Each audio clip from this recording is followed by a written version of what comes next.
অভিজিৎ, আমি একটা রহস্যের গন্ধ পাইতেছি। আরে স্যার, এটা রহস্যের গন্ধ না, এটা আমার ঘামের গন্ধ। ইনভেস্টিগেশন করার জন্য বলছেন প্রাইভেট কারে করে নিয়ে আসবেন, আনলেন হাড়াই। আর একটা উল্টা কথা বলি, এত ভালাই ভীষণ মারে যাবো, পাবলিকের সামনে মুখ দেখাতে পারবি না। অভিজিৎ, লাস্টে থেকে যা বুঝতে পারলাম, এটা কোনো মানুষের পক্ষে সম্ভব না। তবে যে এই কাজটা করছে তার ধরে বইরা দিব, মানে বুলেট। স্যার, ধরার দায়িত্ব আমার দিন, বরার দায়িত্ব আপনার। অভিজিৎ, দেখ তো লাশের কাছ থেকে কোনো সূত্র পাওয়া যায়নি, আর আমি প্রস্রাব করে আছি।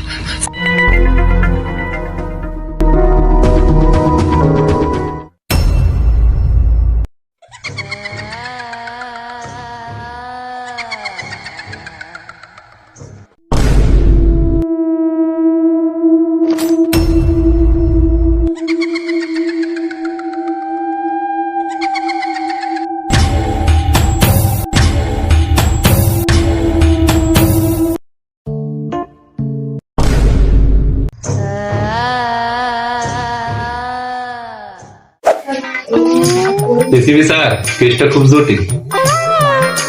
সব কেসে তো তোমার জটিল মনে হয়, আজ পর্যন্ত কোন কেসটা হ্যান্ডেল করতে পারছো? যাই হোক, আমার কাছে একজন তান্ত্রিকের সন্ধান আছে, নাম তার তান্ত্রিক দুলু। স্যার, তার থেকে সন্ধান আগে ধরতে পারবে? আর চিন্তা করো না, বাবার দৃষ্টি আছে। চলো আগে একটা কফি খাইলে। স্যার, কবে দিয়ে কি বয় বিতে হারানো যায়? না বেটা, কফি না গেলে ভয় বেশি লাগে।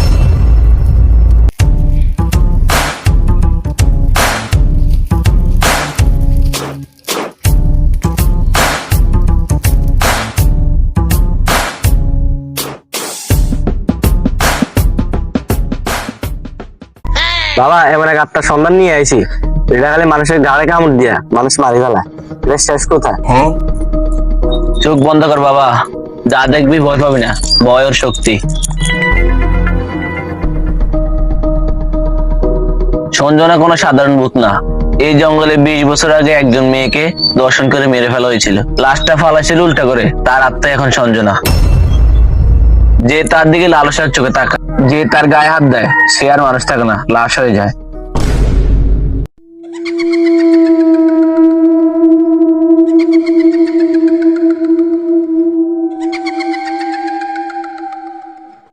ওই শিখেছে। বাবা, তোরা চোখ বন্ধ কর, আমি মন্ত্র পড়ি, পিছনে তাকাবি না। পিছনে তাকা। বাবা, পিছনে তাকাস না, তাকাস না।